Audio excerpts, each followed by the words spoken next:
नमस्कार, धनश्री किचनमध्ये तुमच्या सर्वांचं स्वागत आहे। आज आपण गोड शिरा बनवणार आहोत। त्यासाठी मी इथे अर्ध्याला वर वाटी शिरा हे घेतलाय, रवा घेतलाय, जाडा रवा आहे हा। इथे पॅन गरम करायला ठेवलाय आपण रवा टाकून थोडा भाजून घेऊया।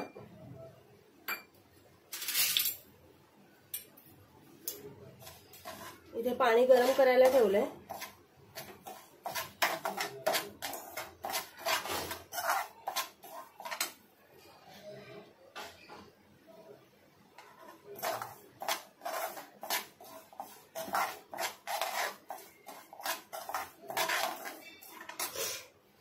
आता मी याच वाटीने तुम्हाला तुपाचं प्रमाण पण दाखवते।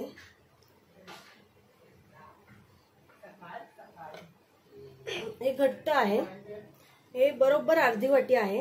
हे जर पातळ केलं तर हे वाढणार, म्हणजे जेवढा रवा होता आपला तेवढंच हे तूप आहे।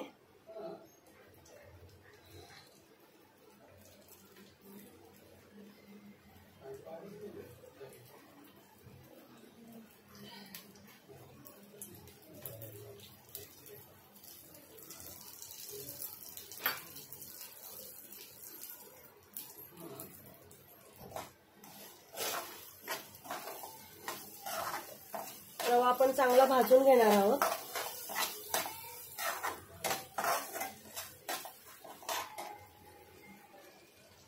इथे आपला रवा भाजतोय अजून 1-3 मिनिटं झाले मी भाजत होती त्याला।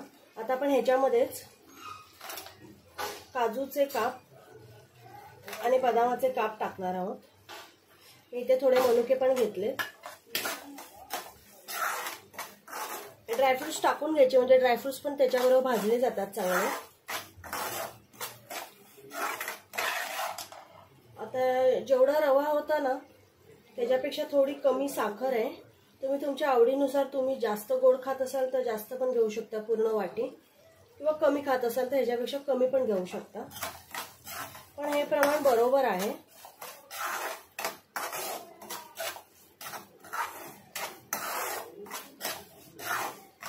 अजून थोडा रंग चेंज झाला रव्याचा की मग आपण दुसरं पाणी टाकणार आहोत। इथे रव्याचा रंग बऱ्यापैकी चेंज झाला। आपल्याला एकदम लाल पण नाही करायचा आणि कच्चाही नाही ठेवायचा। आता इथे मी मनुके टाकते।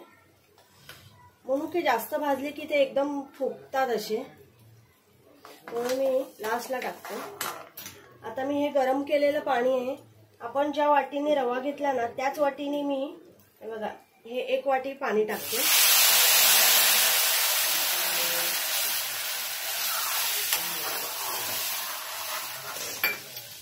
पाणी रवा आहे ना पाणी शोषून घेतो, त्यामुळे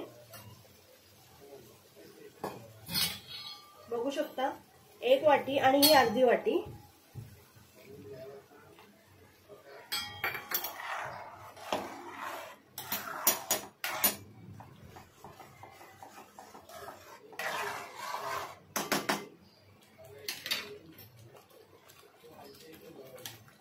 इथे आपण 1 पिंच फक्त साखर टाकणार आहोत। कधी पण लक्षात ठेवा, काही गोड करत असाल तर अगदी पिंच मध्ये मीठ टाकायचं, कारण गोडाचा स्वाद वाढतो असं म्हणतात। आता 1-2 मिनिटं मी हे झाकण ठेवणार आहे।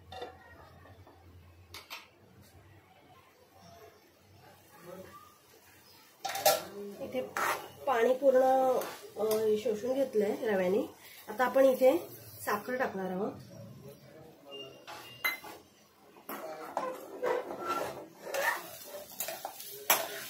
हलवून घ्यायचंय चांगलं। बघू शकता मी 1.5 वाट्या पाणी घेतलंय, बरोबर झालंय एकदम। का सुंदर सुवास येतोय त्याचा। आता इथे आपण वेलची पूड टाकणार आहोत। तुम्ही जायफळ वगैरे पण खात असाल तर तुम्ही जायफळ पूड पण टाकू शकता। आणि इथे मी 2-3 काड्या केशरच्या घेतलेल्या,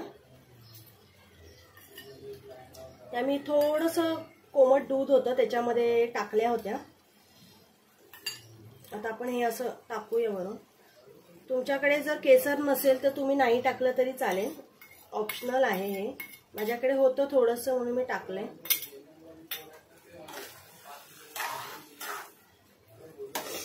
हलवायचं चांगलं.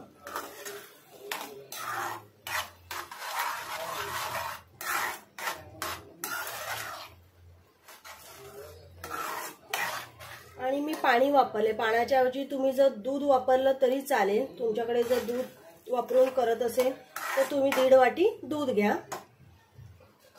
पुन्हा आपण वाफवून घेणार आहोत.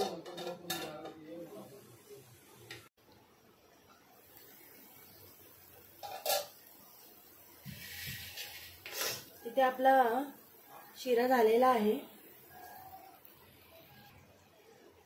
आपण प्लेटमध्ये काढून घेऊया. बघू शकता एकदम मोकळा आणि छान झालाय.